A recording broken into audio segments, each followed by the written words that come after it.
আজকে যাব কুষ্টিয়া লালন মেলাতে এবং বিস্তারিত কি হলো সবই শেয়ার করবো আপনাদের সাথে। বিকাল 5টায় বের হয়ে প্রথমে চলে আসি ডিসি অফিসে। এই হাইস্টটা নিয়ে আমরা যাবো। দেন সব ভাইদের আসার জন্য অপেক্ষা করছিলাম। সবাই আসলে আমরা গাড়িতে উঠতে শুরু করি আর মাসুদ ভাইকে সামনে থেকে উঠিয়ে নেই। দড়াটানা মোড়ে যেতে এই তেসলা আমার পিছন দিয়ে এসে লাগাই দেয়। এই জায়গাটা মিটিং হচ্ছে, এখানে এতবার বললাম তারপর নড়তে দেন না, ভুল হয়ে গেছে। তখন এই যে চাবি দিয়ে দেন, এখন হাও মাও কাও মাও করতেছে। স্যার আমরা ভুলে গেছে, মোটরসাইকেল চাবি এত মেলা মোড়া বুঝি না, এত ভাই চাবি দিবেন। উনি বিনয়ের সাথে দোষ স্বীকার করে নয়, উনার চাবি দিয়ে দেয়। শুরুতেই বাধা যাক, আল্লাহর নাম নিয়ে চলতে শুরু করলাম এবং মাগুরায় এসে যাত্রা বিরতি দিলাম।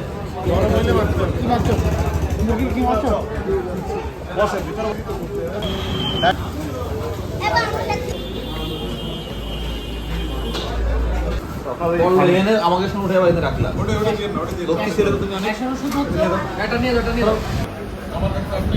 গরম গরম সব খাবার খেয়ে আবারও রওনা দিলাম কুষ্টিয়ার উদ্দেশ্যে। কুষ্টিয়া ঢুকতেই দেখি বিশাল জ্যাম, লোকজন নসিমো নিজিবাই খায়েস ভরে ভরে যাচ্ছে লালন মেলায়। অনেক জ্যাম ঠেলে অনেক কষ্টের পর ঢুকতে পারছি পার্কিং এরিয়ায়। দেন গাড়ি রেখে মেলায় ঢুকি। চলেন দেখে আপনাদের কি অবস্থা মেলার।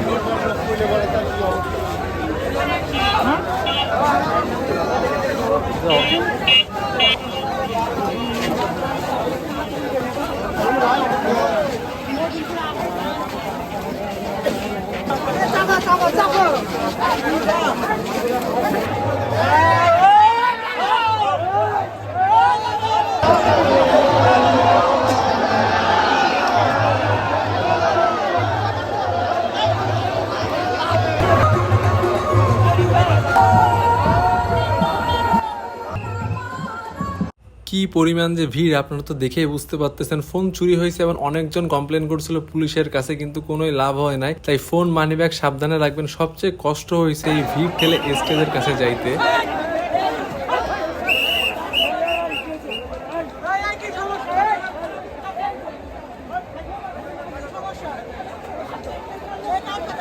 দেখলেন তো কত কষ্ট করে ভিতরে ঢুকলাম। আজকে আমাদের এখানে ইনভাইটেশন ছিল, উপস্থিত ছিলেন কুষ্টিয়ার জেলা প্রশাসক মহোদয় সহ অন্যান্য ঊর্ধ্বতন কর্মকর্তাগণ। তারপর বেশ কিছুক্ষণ গান শুনলাম।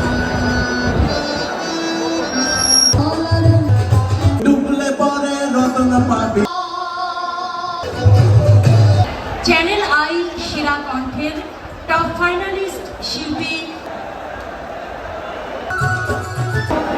এসে পার করো হে অর্পা খন্দকার। আমি বিশেষভাবে কৃতজ্ঞতা জানাতে চাই কুষ্টিয়া জেলার অতিরিক্ত জেলা প্রশাসক আমার। লালন শাহর যে এত ভক্ত, এখানে না আসলে হয়তো বুঝতেও পারতাম না। এত ভিড় ছিল যে অন্য আর কোথাও ঘুরে থেকে সাহসী হয়নি। আর এখানে গ্যাঞ্জাম মাথা 1-2 বিষয়।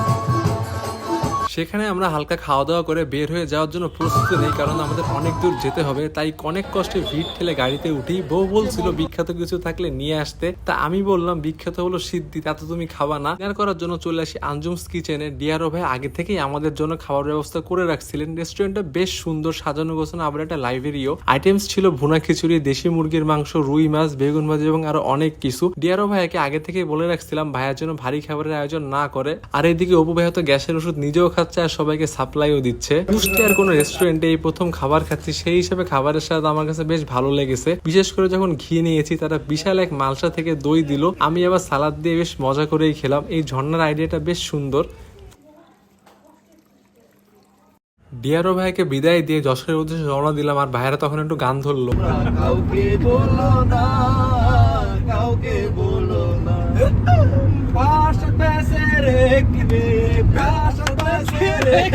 রাস্তার যে অবস্থা, কিছুক্ষণ পরেই দেখি গাড়ির বাম্পার খুলে গেছে। আর তখনই শুনি সামনে থেকে বিকট শব্দ, দেখি ট্রাক উল্টে পড়ছে গড়াইয়ের উপর। আল্লাহর কি অশেষ রহমত, আমরা তো এই গড়াই গাড়ির একদম পিছনেই ছিলাম। যদি আমাদের গাড়ির বাম্পার খুলে না পড়তো তাহলে তো এখানে আমাদের গাড়িও থাকতে পারতো।